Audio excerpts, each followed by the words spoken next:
Welcome to top headlines. Hyderabad లోని ఎన్టీఆర్ మార్గ్ లో నిర్వహించిన ప్రజాపాలన విజయోత్సవాల్లో సీఎం రేవంత్ రెడ్డి పాల్గొన్నారు. ఈ సందర్భంగా ఏర్పాటు చేసిన బహిరంగ సభలో ఆయన మాట్లాడుతూ తెలంగాణలో కాంగ్రెస్ ప్రభుత్వం ఏర్పాటయ్యి ఒక్క ఏడాదిలోనే ప్రజలకు ఉపయోగపడేలా అన్ని రంగాల్లో సంక్షేమ పథకాలకు ప్రవేశపెట్టామని అన్నారు. విద్య, ఆరోగ్య రంగాలను బలోపేతం చేసేందుకు ఉపాధ్యాయ నియామకాలు చేపట్టామని, పాఠశాలల నిర్వహణ ఏజెన్సీలకు అప్పగించామని, ఆసుపత్రుల్లో పడకల సంఖ్య పెంచామని, వైద్య శాఖలో ఎన్నడూ లేనంతగా వైద్యులు, నర్సుల నియామకాలు పూర్తి చేశామని అన్నారు. రైతుల సంక్షేమం కోసం ఏకకాలంలో 2 లక్షల రుణమాఫీ చేశామని, వచ్చే సంక్రాంతి తర్వాత రైతు భరోసా నిధులు విడుదల చేస్తామని తెలిపారు. సన్న వడ్లు పండిస్తే 500 రూపాయల బోనస్ ఇస్తామని ప్రకటించామని, రానున్న 10 ఏళ్ల కాలంలో కూడా కాంగ్రెస్ పార్టీ అధికారంలో ఉంటుందని, ఈ 10 ఏళ్ల కాలంలో బోనస్ కొనసాగిస్తామని ప్రకటించారు. ఎవరు ఎంత భయపెట్టినా మీరు సన్నవడ్లు పండించడానికి వెనుకాడాల్సిన పని లేదని ధైర్యం చెప్పారు. ప్రభుత్వం ప్రజా ప్రయోజన కార్యక్రమాలు చేపట్టాలని ఎల్బీ స్టేడియం వేదికగా 7,750 మంది వైద్య ఆరోగ్య సిబ్బందిని నియమించడమే కాకుండా ఇంకా 6,496 ఖాళీలను భర్తీ చేయడానికి పరీక్షలు పూర్తి చేసి తొందరలోనే ఇంకొక 6,500 మంది ఈరోజు వైద్య ఆరోగ్య శాఖలో నియమించాలని ఈ ప్రభుత్వం కార్యక్రమాలు తీసుకొని ముందుకు వెళ్తుంది.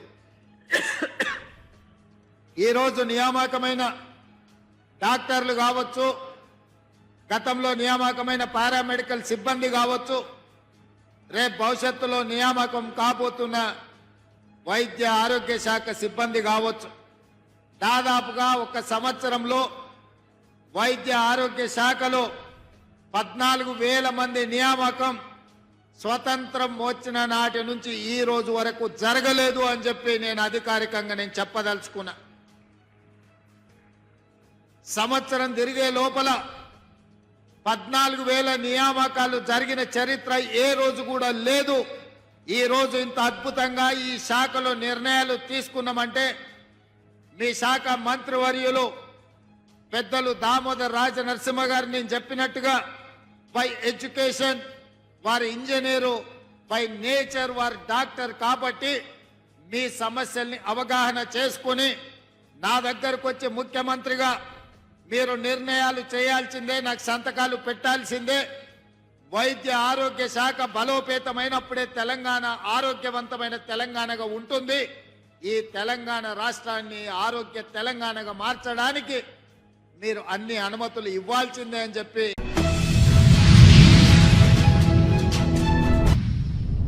పేదల కోసం ఉద్దేశించిన బియ్యాన్ని అక్రమంగా రవాణా చేయడాన్ని ఇకపై వ్యవస్థీకృత నేరంగా పరిగణించాలని రాష్ట్ర ప్రభుత్వం నిర్ణయించింది. రాష్ట్ర సచివాలయంలో పౌర సరఫరాల శాఖ మంత్రి నాదెండ్ల మనోహర్, వ్యవసాయ శాఖ మంత్రి అచ్చెన్నాయుడు, వైద్య ఆరోగ్య శాఖ మంత్రి సత్యకుమార్ యాదవ్ తో కూడిన మంత్రివర్గ ఉపసంఘం సమావేశమైంది. ఈ సమావేశంలో రేషన్ బియ్యం అక్రమ రవాణా, కాకినాడ పోర్టులో వ్యవహారాలపై చర్చించారు. కాకినాడ పోర్టులో భద్రత వ్యవస్థను బలోపేతం చేయాలని, ఇందులో భాగంగా కాకినాడ పోర్టు భద్రత కోసం చీఫ్ సెక్యూరిటీ ఆఫీసర్ను నియమించాలని ఈ సమావేశంలో నిర్ణయం తీసుకున్నారు. రేషన్ బియ్యం అక్రమ రవాణాను వ్యవస్థీకృత నేరంగా పరిగణిస్తున్నందున పీడీఎస్ బియ్యం అక్రమ రవాణా చేస్తే కఠిన చర్యలు తీసుకోవాలని ఆదేశించారు. చిత్తూరు నుంచి, శ్రీకాకుళం నుంచి నేషనల్ హైవే మీద నేరుగా కాకినాడకి ఎక్కువ శాతం ఈ బియ్యం తరలించే విధంగా ఒక పకడ్బందీ కాన్స్పిరసీ చేసి వీళ్ళు చేశారు. ఆంధ్రప్రదేశ్ తీరంలో ఏ పోర్టుకి లేని విధంగా కాకినాడ పోర్టులో రైస్ ఎగుమతి జరిగింది.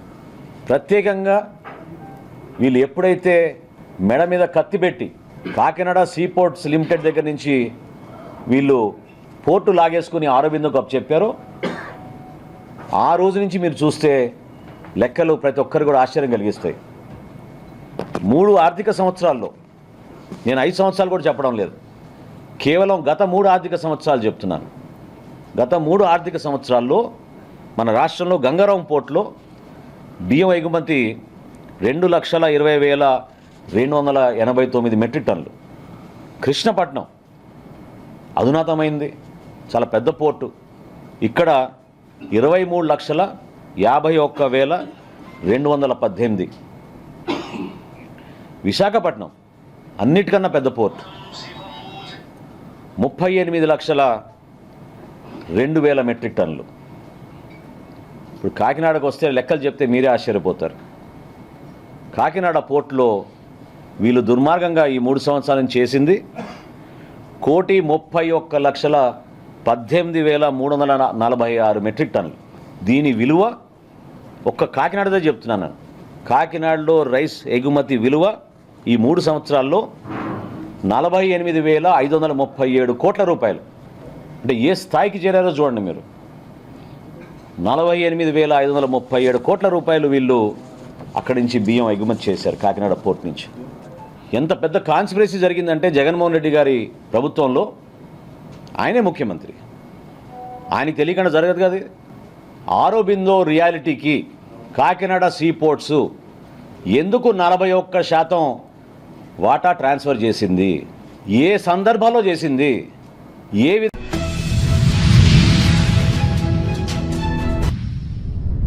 హైదరాబాద్లోని లేక్ వ్యూ గెస్ట్ హౌస్ వద్ద వరద నివారణ కోసం నిర్మిస్తున్న రెయిన్ వాటర్ పంపు పనులను సీఎం రేవంత్ రెడ్డి పరిశీలించారు.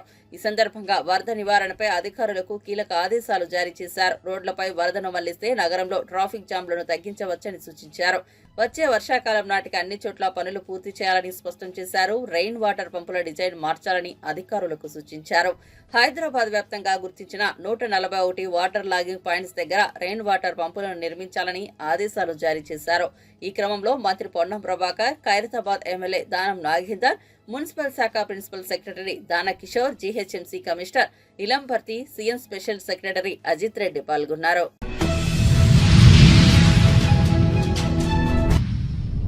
రాజకీయ లబ్ధి కోసం ప్రజలను రెచ్చగొడితే ప్రజాప్రభుత్వం చూస్తూ ఊరుకోదని డిప్యూటీ సీఎం బట్టి విక్రమార్క హెచ్చరించారు.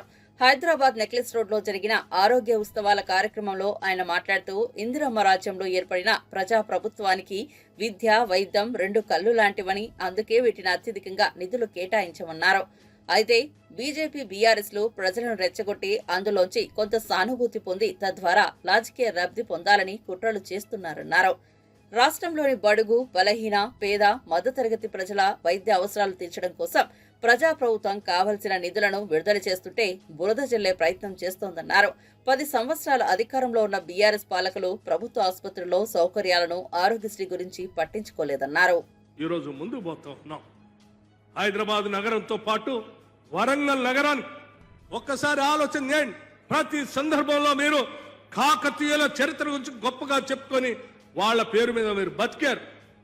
ఏమయ్యా వరంగల్ పట్టణానికి రూపాయి ఏమైనా ఖర్చు పెట్టావా? గత 15 రోజుల క్రితం ఈ మంత్రి మండలి మొత్తం వరంగల్ పట్టణానికి వెళ్లి దాదాపు 6,000 కోట్ల రూపాయల్ని ఒక్క వరంగల్ నగరాన్ని అభివృద్ధి చేయడం కోసం ఆడ ప్రారంభోత్సవ కార్యక్రమాల్ని, పునాదు కార్యక్రమాల్ని వేసొచ్చినటువంటి ఘనత ఈ రాష్ట్ర ప్రభుత్వానిదని చెప్పి ఈ సందర్భంగా మనవి చేస్తూ, ఈ రాష్ట్రాన్ని అభివృద్ధి చేయటం, చేసే విధానాన్ని చూడటం తట్టుకోలేక, ఆ ఇళ్లలో పడుకోలేక, రేపు అసలు ఏమి అగమ్య గోచరంగా ఉన్నటువంటి వాళ్ళ జీవితం ఏమైపోతున్నటువంటి ఆందోళనతో బజారును పడి ప్రజలను రెచ్చగొట్టి ఆ ప్రజల్లోంచి కొంత సానుభూతి పొంది రాజకీయంగా బతకాలనే ప్రయత్నం చేస్తూ ఉన్నారు.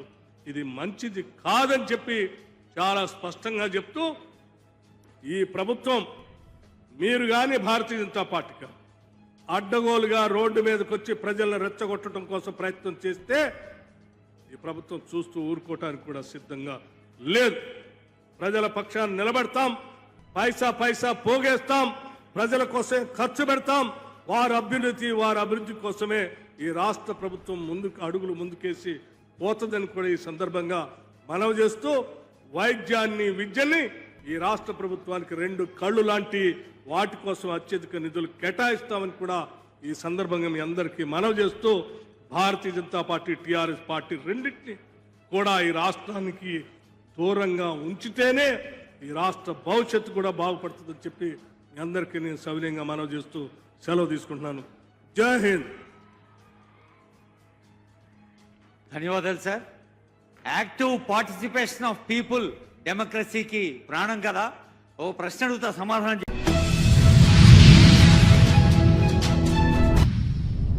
పేదల బియ్యం సముద్ర మార్గం ద్వారా విదేశాలకు తరలిపోతున్న విషయం తెలిసిందే. ఇటీవల కాకినాడ కలెక్టర్ జరిపిన తనిఖీల్లో రేషన్ బియ్యం అక్రమ దందా గుట్టురట్టయింది. కాకినాడ యాంకరేజీ పోర్టులో 640 మెట్రిక్ టన్నుల పేదల బియ్యంతో పశ్చిమ ఆఫ్రికా వెళ్లేందుకు సిద్ధంగా ఉన్న స్టెల్లా ఎల్ నౌకలో కలెక్టర్ షాన్ మోహన్ సోదాలు చేసి నిర్వహించారు. దీంతో పేదల బియ్యం అక్రమ రవాణా వ్యవహారం వెలుగులోకి వచ్చింది. అయితే మాజీ మంత్రి వైసీపీ నేత అంబటి రాంబాబు సంచలన ఆరోపణలు చేశారు. స్టెల్లా షిప్ నే కాదని ఆర్థిక మంత్రి పయ్యావుల కేశవ్ వియ్యంకుడు కృష్ణారావు కెన్స్టార్ షిప్ ను సైతం సోదాలు చేయాలని డిమాండ్ చేశారు. నైజీరియా వెళ్లేందుకు కెన్స్టార్ షిప్ టన్నుల రేషన్ బియ్యంతో రెడీగా ఉందని పట్టుకుంటారా, వదిలేస్తారా అంటూ AP deputy CM Pawan Kalyan కు ఆయన సవాల్ విసిరారు. మీ మీద ఆధారపడి పడుగుతా ఉన్నాయి. It is a very very genuine business. మధ్యలో పీడిఎస్ రైస్ దొరబడతాడు, స్మగ్లింగ్, వాడిని పట్టుకోవాలి. ఇక్కడ చేయాల్సింది ఏంటి? అక్కడ అధికమైనటువంటి పోర్టులో ఎగుమతులు జరగాలి, పీడిఎస్ రైస్ని ఫిల్టర్ చేసి పట్టుకోవాలి. ఇది సింపుల్గా చేయాల్సినటువంటి పని. అసలు మనోహర్ గారు చదివిన మొత్తం అంతా ఇక్కడ జరిగిపోతుంది, మొత్తం స్మగ్లింగ్ అంతా. అసలు నాకు ఇంకో ఆశ్చర్యం వేస్తుంది. మొన్న పవన్ కళ్యాణ్ గారు చెప్పారు, ఆర్డీఎస్ వస్తే ఏం చేస్తాం, కసప్ వచ్చి కాల్ చేస్తే ఏం చేస్తాం, పాకిస్తాన్లో వస్తే ఏం చేస్తాం. ఏం పోయగలవని నాకు అర్థం కాలేదు. మన పోర్టు గురించి అంత అభద్రతాభావంతో మాట్లాడుతున్నారు. పెట్టండి అయ్యా కానిస్టేబుల్స్ మొత్తాన్ని మీటర్ దించేయండి, మొత్తం టోటల్గా మీటర్ దించేసి బందోబస్తు చేయండి. మనోహర్ గారు అంటున్నాడు ఎవరిని లోపలికి వెళ్ళలేదంట, వీళ్ళే ఉన్నారంట. లోపలికి వెళ్ళిస్తారా? అక్కడ ఎంతమంది కార్మికులు వెళ్తున్నారు, ఎంతమంది కార్మికులు వస్తున్నారు, ఇదేమో టికెట్ పెట్టి చూపిస్తారా పోర్టు? నాకు అర్థం కాల. నువ్వు పంపించిన రోజు అందరినీ వరుసన క్యూ పెట్టి ఎంత దుర్మార్గం నాకు అర్థం కాదా. It is a completely failure of కూటమి ప్రభుత్వం. మనోహర్ గారు పూర్తిగా ఫెయిల్ అయిపోయారు. అందుకని తోడుగా మన పవన్ కళ్యాణ్ గారిని తీసుకెళ్ళి సినిమాటిక్లో హంగామా చేసి పెద్ద పెద్ద డైలాగులు చెప్పి వారిని వారు దూషించుకుని చేసేటటువంటి కార్యక్రమం చేశారు. ఇది చాలా దుర్మార్గమైనటువంటి విషయం. అదేమంటే కొత్త వాదన ఒకటి తీసుకొచ్చాడు నిన్న. అదే ఇవాళ ఒక పచ్చపత్రికలో మెయిన్ హెడ్డింగ్ ఏమంటాడు, ఇది అరబిందోకి ఇచ్చిన తర్వాత, ఏది ఈ పోర్ట్ అరబిందో తీసుకున్న తర్వాత పెరిగిపోయిందంట. ఏంటి ఈ స్మగ్లింగ్? అరబిందో తీసుకుంది యాంకర్ పోర్ట్ కాదు, యాంకరేజ్ పోర్ట్ కాదు, కాకినాడ డీప్ సీ పోర్ట్. అది కేవీ రావు గారి దగ్గర ఉండేది. దాని నుంచి 41.2% అరబిందో.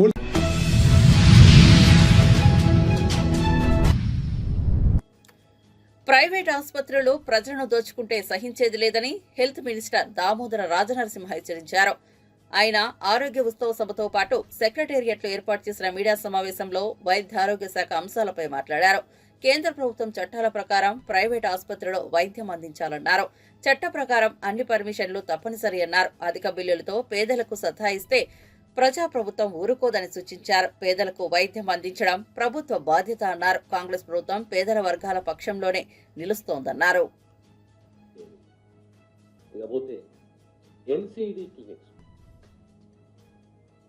నాన్ కమ్యూనికబుల్ డిజీజ్ జనరల్గా సామాన్య ప్రజానికానికి, కుటుంబాలకు హెల్త్ పైన ఎక్కువ అవగాహన ఉంది. ప్రత్యేకంగా ఎన్సిడి అంటే ఒక క్యాన్సర్, డయాబెటీస్, హైపర్ టెన్షన్ లేదా హార్ట్ అటాక్. ప్రత్యేకంగా ఎన్సిడి క్లినిక్స్ని ప్రత్యేకంగా ఏర్పాటు చేశారు. ప్రత్యేకంగా ఏర్పాటు చేసి స్క్రీనింగ్ అనేది చాలా ముఖ్యం. డయాబెటీస్కు టెస్టింగ్ చాలా ఇంపార్టెంట్, క్యాన్సర్కు స్క్రీనింగ్ చాలా important. Cancer mobile screening vehicles తీసుకురాబోతున్నాం పెద్ద ఎత్తున. ప్రతి జిల్లాకు ఒక క్యాన్సర్ స్క్రీనింగ్ వెహికల్ ఉండాలి. దానికి అనుగుణంగా 4 cancer centres with linear accelerators, bunkers. అంటే కాన్సెప్ట్ ఏంటి అంటే 90% ట్రీట్మెంట్ ఆ జిల్లాలో జరగాలి.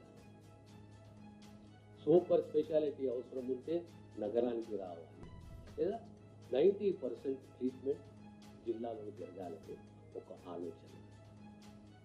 ఇకపోతే మనకు సబ్ సెంటర్స్ కానీ, ప్రైమరీ హెల్త్ సెంటర్సే కానీ, సిఎస్సీలే కానీ, ఏరియా హాస్పిటల్సే కానీ ఒక సబ్ సెంటర్కు ప్రైమరీ హెల్త్ సెంటర్కు యావరేజ్ ఎంత డిస్టెన్స్ ఉంటుంది? ముఖ్యంగా గిరిజన ప్రాంతాలలో టైం ఎక్కువ తీసుకుంటుంది. ఎన్ని సబ్ సెంటర్లు అవసరం ఇంకా అనేది ఒక అంశము. మనకు కనీసము సబ్ సెంటర్లు 300 పైచిలకు సబ్ సెంటర్లు.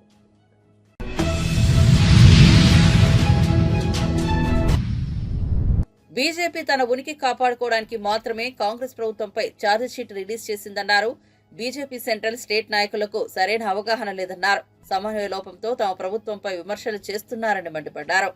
సోమవారం ఆయన మీడియాతో మాట్లాడుతూ రాష్ట్రంలో కాంగ్రెస్ ప్రభుత్వం ఏర్పడి ఏడాదవుతుందని, ఇక్కడ అమలవుతున్న సంక్షేమ కార్యక్రమాలు బీజేపీ పాలిత రాష్ట్రాల్లో ఎక్కడైనా అమలు చేస్తున్నారా అంటూ ప్రశ్నించారు. కనీస మద్దతు ధర కల్పించాల్సింది కేంద్ర ప్రభుత్వమేనని జీవన్ రెడ్డి వివరించారు. ఏ విధంగా అధికారం చేజిక్కించుకోవాలని తాపత్రయ ప్రయత్నం తప్ప మీరు విదేశాల్లో మునుగుతున్న నల్లదనం దేవుళ్ళం కాదు నాయనా.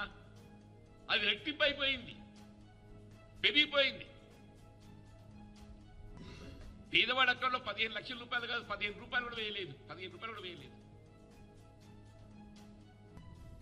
మేము రైతాంగాన్ని రుణమాఫీ చేయాలని చెప్పంటే నువ్వు అంబానీ అదానీ గురించి నువ్వు మాట్లాడుతావు. ఏ అంబానీ అదానీ సంక్షేమం గురించి వాళ్ళకు రుణమాఫీ చేస్తావు నువ్వు లక్షల కోట్లు. ఆ అంబానీ అదానీలా కల్పించే రాయితీలు ఏదైతుందో రైతాంగాన్ని కల్పించవయా.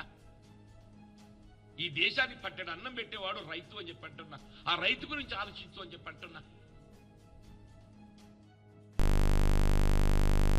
అదానీ ఆర్థిక నేరస్తులను అంటగాగుతూ వాళ్ళ ఆర్థిక పురోభివృద్ధి కోసం ఏదైతుందో తోడ్పడమే వీళ్ళ ఎన్డీఏ ఎజెండా లెక్క కనబడుతుంది అని చెప్పండి. వీళ్ళ పెట్రోల్ డీజిల్ ప్రైసెస్ నీకు ఇంటర్నేషనల్ మార్కెట్లో క్రూడ్ ఆయిల్ వీళ్ళ గతానికి ఇప్పటికి ఏదైతుందో తగ్గింది. యూ టేక్ 2013-14 ఇప్పుడు తీసుకుంటే బ్యారెల్ అన్నాడు almost it was $105. Well, it has come down to 90. తగ్గింది. డీజిల్ ఎక్కడున్నది? ఆనాడు ఏదైతే 54 రూపాయలు ఉంటే ఇవాళ 90 రూపాయల పైకి ఆల్మోస్ట్ డబుల్.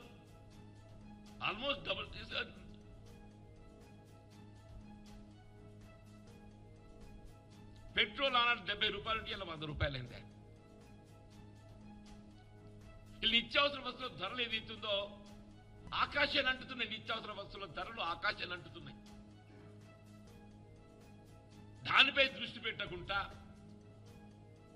ఏ విధంగా నిత్యావసర వస్తువుల ధరలు అదుపు చేయాలి, సామాన్యుడిపై ఆర్థిక భారం పడకుండా చూడాలి.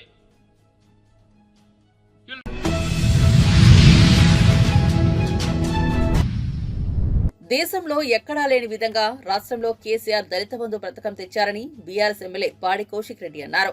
ఆయన తెలంగాణ భవన్లో మీడియాతో మాట్లాడారు. దళితుల జీవితాల్లో వెలుగులు నింపేందుకు తీసుకొచ్చిన దళిత బంధు పథకాన్ని కాంగ్రెస్ ప్రభుత్వం నీరు కార్చిందని అన్నారు.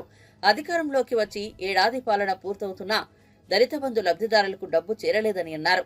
దళిత బంధు గొప్ప పథకమని చెప్పారు. రేవంత్ దళిత ద్రోహిగా మిగిలిపోతున్నారని విమర్శించారు. కాంగ్రెస్ మేనిఫెస్టోలో దళిత బంధు సాయాన్ని 12 లక్షలకు పెంచుతామని హామీ ఇచ్చారని గుర్తు చేశారు. దళిత బంధు ఇవ్వాలని దళిత మహిళలు అడగటం తప్ప అని ప్రశ్నించారు. వర్గాలలో ప్రతి దళితుని అకౌంట్లో మీరు 12 లక్షల రూపాయలు వెయ్యాలని ఆ దళితుల పక్షాన నేను డిమాండ్ చేస్తా ఉన్నాను. మీ మాట నేను గుర్తు చేస్తా ఉన్నాను. ఆ మాటను మీ మాట మీరు ఎందుకు నిలబెట్టుకుంటలేరని నేను అడుగుతా ఉన్నాను. ఇలా దాంతో ఇలా ఏం చేస్తారు వీళ్ళు? మీకు ఒక్కసారి ఇవన్నీ చూపిస్తా. మీడియా ద్వారా ఎన్నిసార్లు వీళ్ళు అడిగినరో మీరు ఒక్కసారి చూడొచ్చు. ఇగోండి, ఒక్క సెకండ్, అది అండి, అది కూడా ఇది ఎంత టూ మచ్ అంటే వీళ్ళది ఇలా వీళ్ళు ఎంత టూ మచ్ చేస్తూ ఉన్నారంటే ఇలా కలెక్టర్ గారికి ఇలా కలెక్టర్ గారికి ఎన్నిసార్లు దళిత బంధు రెండో విడుదల చేయాలని పాపము చేతులు జోడించి, మీరు ఈ ఫోటోలో కూడా చూడొచ్చు, దళితులందరూ కూడా చేతులు జోడించి దయచేసి మా రెండో విడత దళిత బంధుని చెయ్యండి, విడుదల చెయ్యండి అని ఎట్లా వేడుకున్నారో ఒకసారి చూడండి. అదేవిధంగా మా జిల్లా మంత్రి పొన్నం ప్రభాకర్ గారి దగ్గరికి పోయి మోకాల మీద నిలబడి, ఒక దళిత బిడ్డ మోకాల మీద నిలబడి దయచేసి మా దళిత బంధు విడుదల చేయండి అని చెప్పి మీకు వారికి వినత పత్రం 8 సార్లు ఇచ్చారు ఇప్పటికీ అని కూడా మీ అందరు కూడా తెలియజేస్తా ఉన్నాను. అదేవిధంగా ఇలా శ్రీధర్ బాబు గారికి కూడా ఇలా మా జిల్లా మంత్రులైన పొన్నం ప్రభాకర్ గారు, శ్రీధర్ బాబు గారు, ఉమ్మడి కరీంనగర్ జిల్లాకి ఉన్న ఈ ఇద్దరు మంత్రులకి కూడా ఇచ్చిన ఫోటోలు మీకు చూపిస్తా ఉన్నాను. వీళ్ళు స్పందించిన తీరు ఏంటంటే, కేసీఆర్ గారు ఇచ్చిన పథకాలు మేము ఇయ్యం ఏం చేసుకుంటారో చేసుకోపోరి అని చెప్పే తీరు ఇలా స్పందించిండ్రు. ఇలా రిసీవ్డ్ కాపీస్ మీరు చూడొచ్చు. ఇలా కలెక్టరేట్లో పోయి కలెక్టర్ గారికి ఇచ్చిన రిసీవ్డ్ కాపీస్ కూడా మీరు చూడొచ్చు ఎన్నిసార్లు ఇచ్చిర్రు. ఇది కలెక్టర్కి ఒక్కరికే కాదు, ఇది ఈవెన్ కలెక్టర్కి ఇచ్చిర్రు, ఈవెన్ ఇగోండి ఎంపీడీఓ ఆఫీస్లో కూడా ఇచ్చిండ్రు ప్రతి మండలంలో. రెండోది అనే రిసీవ్డ్ కాపీస్ మీకు చూపిస్తా ఉన్నాను. ఇవన్నీ ఇచ్చిన తర్వాత మేము అడిగింది ఏంది, ఇవన్నీ ఇచ్చిన తర్వాత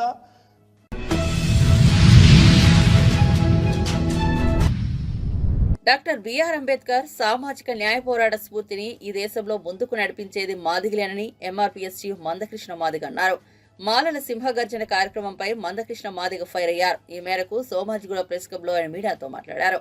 అంబేద్కర్ తన జీవితకాలం దళితుల విముక్తి కోసం పాటుపడ్డారని వివరించారు. అయితే ఆయన లేని సమయంలో ఆయన స్ఫూర్తిని కొనసాగించాల్సిన దళిత వర్గాలు, ఆ దళిత వర్గాల్లో ఎదిగిన మాల వర్గం ఆయన స్ఫూర్తిగా భిన్నంగా సామాజిక న్యాయాన్ని వ్యతిరేకిస్తూ ముందుకు నడుస్తున్నారని తీవ్ర విమర్శలు చేశారు. సామాజిక న్యాయ పోరాటానికి అడ్డు తగిలేవారే మనువాదులు అని నాడు అంబేద్కర్ పోల్చారని గుర్తు చేశారు. ఎస్సీ వర్గీకరణకు అడ్డుపడేది మాలలో ఉండే కొందరు స్వార్థపరులని విమర్శించారు. ఆ స్వార్థపరులే మనవాదులు అని మండిపడ్డారు. మనం గ్రామాల్లో అంటాం కూడా తొండాట ఆడుతుంటారని చెప్పి, గ్రామాలు అంటాం కదా వీళ్ళు తొండాట ఆడుతుంటారని చెప్పి. ఇప్పుడు సుప్రీంకోర్టు 2024లో ఏం చెప్పింది, 7 జడ్జీలతో కూడిన రాజ్యాంగ ధర్మాసనం, 7 జడ్జీలతో కూడిన రాజ్యాంగ ధర్మాసనం, గౌరవ చంద్రచూడ్ గారు చీఫ్ జస్టిస్, అప్పుడు సుప్రీంకోర్టు జడ్జీల 5 ధర్మాసనం, కానీ చీఫ్ జస్టిస్ గారి ఆధ్వర్యంలో 7 ధర్మాసనం. ఇప్పుడు ఏమన్నది, ఆర్టికల్ 341 కు సంబంధం లేదు, రాష్ట్రాలు చేసుకునే అధికారం రాష్ట్రాలకు ఉన్నది, ఎస్సీ వర్గీకరణ చేసే అధికారం రాష్ట్రాలకు ఉన్నదని చెప్పి నిర్దిష్టంగా ఇప్పుడు తీర్పు చెప్తే, ఇప్పుడు పార్లమెంట్లో బిల్లు పెడితే మాకు అభ్యంతరం లేదంటాను. పార్లమెంట్లో బిల్లు పెడితే పార్లమెంట్లో బిల్లు మాత్రమే రావాలని అన్న రోజు పార్లమెంట్లో బిల్లు అడ్డుకున్నారు. ఇప్పుడు అసలు పార్లమెంట్కే సంబంధం లేదు, ఆర్టికల్ 341 సంబంధం లేదు, ఎస్సీ వర్గీకరణ చేసుకునే అధికారం రాష్ట్రాలకే ఉన్నదని చెప్పి ఇప్పుడు తీర్పు వస్తే, ఈ తీర్పు మాత్రం మాకు సమర్థించము ఖచ్చితంగా ఇప్పుడు పార్లమెంట్లో కావాలని అంటున్నారు. అంటే తొండాట కాకపోతే ఏంటి, అధికారం మీ చేతులు ఉన్నప్పుడు బిల్లు కాకుండా అడ్డపడ్డది మీరే, అధికారం చేతిలో ఉన్నప్పుడు బిల్లు కట్టబడ్డది మీరే. ఇప్పుడు సుప్రీంకోర్టు తీర్పు వస్తే మళ్ళా సుప్రీంకోర్టు తీర్పుని ఇప్పుడు అంగీకరించమంటున్నది మీరే. ఇది తొండాట. అంటే మీకు వర్గీకరణను వ్యతిరేకించే ఒక మనువాద సంస్కృతికి అలవాటు పడ్డారే కానీ మీరు అంబేద్కర్ దృక్పథానికి దూరమైనరని, రాజకీయ పార్టీల వైఖరికి మీరు దూరంగా ఉన్నారని, సమాజం మొత్తం మిమ్మల్ని ఈసడించుకుంటుందనే విషయాన్ని మర్చిపోవద్దని కూడా నేను స్పష్టం చేస్తున్నాను. నేను ఈ నేపథ్యంలో మీరు ఏ స్థాయికి ఎదిగినరంటే, ఈ దేశంలో ప్రముఖ న్యాయ వ్యవస్థ సుప్రీంకోర్టు చీఫ్ జస్టిస్ ఎస్సీ వర్గీకరణను సమర్థిస్తాడు. ఓకే, నంబర్ 1 ప్రధానమంత్రులు ఎస్సీ వర్గీకరణ సమర్థిస్తారు. ప్రధానమంత్రులు ఎస్సీ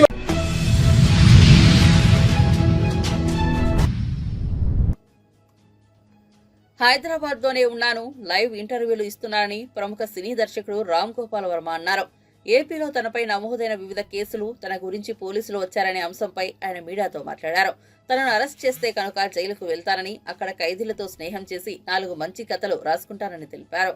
తనపై నమోదైన కేసుల అంశంలో మీడియా అత్యుత్సాహం చూపించిందన్నారు. పోలీసులు తనను ఇంకా పట్టుకోలేదేమిటని కొంతమంది అంటున్నారని తెలిపారు. గత కొన్నేళ్లుగా తన ఎక్స్ ఖాతాలో వేలాది పోస్టులు పెడుతున్నానని, అందులో కొన్ని పోస్టుల వల్ల 4 మనోభావాలు గాయపడ్డాయని, ఏడాది తర్వాత కేసులు పెట్టారని తెలిపారు. పోస్టులు పెట్టిన ఇన్నాళ్లకు 4-5 మేల్కోవడం ఏమిటి అని ప్రశ్నించారు. అదొకటి. నెక్స్ట్ ఏమంటున్నారు, ఇక్కడే ఉన్నా ఇంకా పట్టుకోవట్లేదని పోలీసులు పట్టుకోని చెప్పి పట్టుకోవాలని ఎప్పుడు చెప్పారు అసలు నీకు? అంతకన్నా జోక్ ఉంటుంది కదా. అసలు వాళ్ళు చెప్పలేదు, వారెంట్ ఉందని చెప్పలా, పట్టుకోవడానికి వచ్చామని చెప్పలేదు. ఇంకా పట్టుకోవట్లేదంటే గవర్నమెంట్ మారిన ఇప్పుడు కూడా పోలీస్ శాఖ వైసీపీగా పనిచేస్తుంది అన్నమాట. అంటే అదొకటి. లేకపోతే నా ఫ్రెండ్స్ ఎవరో ప్రకాష్ రాజు లేకపోతే నాగార్జున వీళ్ళు నన్ను దాచేశారు. దాచారని అంత ఇది ఉంటే అక్కడికి వెళ్ళాలి కదా. అంత ఇన్ఫర్మేషన్ మీడియా దగ్గర ఉంటే వీళ్ళే కదా ఇప్పుడు డిటెక్టివ్స్. పోలీస్ శాఖ డిటెక్టివ్స్ అనేది మీనింగ్లెస్ ఇవాళ రోజుల్లో. You know, media is the detective. Media detection ఎక్కడ చేస్తుంది? వాళ్ళ మైండ్లో చేస్తుంది.